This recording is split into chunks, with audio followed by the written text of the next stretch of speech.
สวัสดีค่ะทุกคนวิดีโอนี้นะคะเราจะพาทุกคนไปที่สตราสบูร์กนะคะเป็นเมืองเก่าที่สำคัญที่สุดของแคว้นอาร์ซัสทางตะวันออกเฉียงเหนือของฝรั่งเศสและเป็นเมืองที่นักท่องเที่ยวแวะเวียนมามากที่สุดจะมีชื่อเสียงความสวยงามในเทศกาลคริสต์มาส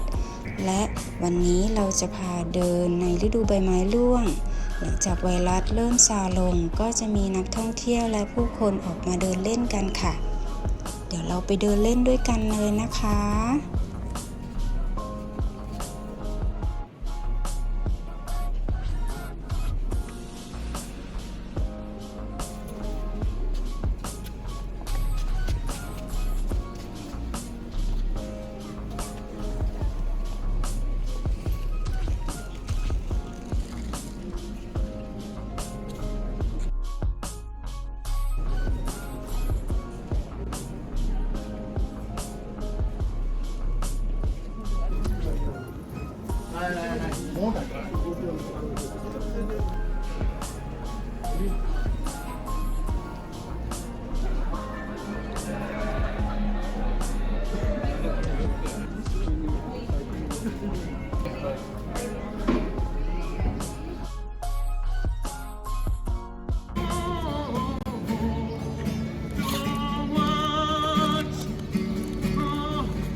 นะคะ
ดู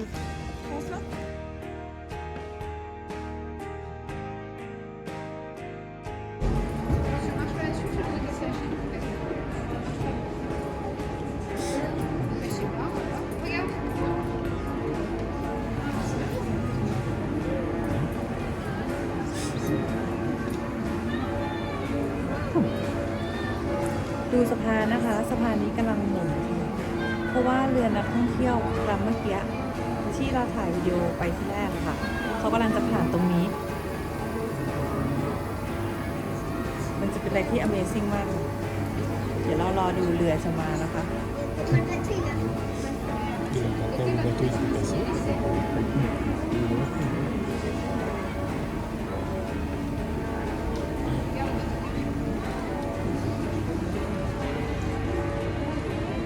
Tu vois le bateau il passe.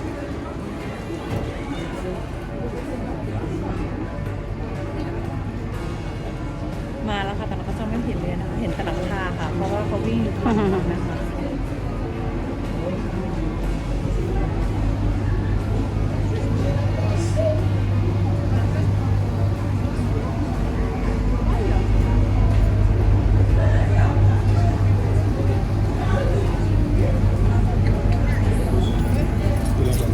On remet le point à l'endroit.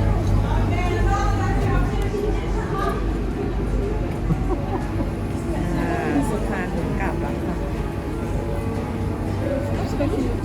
Mettez vos capuches.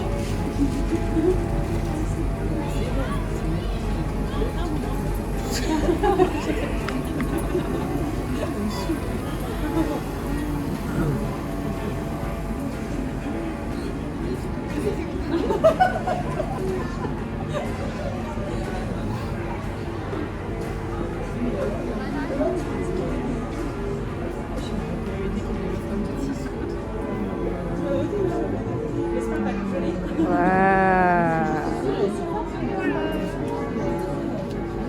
กลับมาตรงเหมือนเดิมแล้วนะคะสะพาน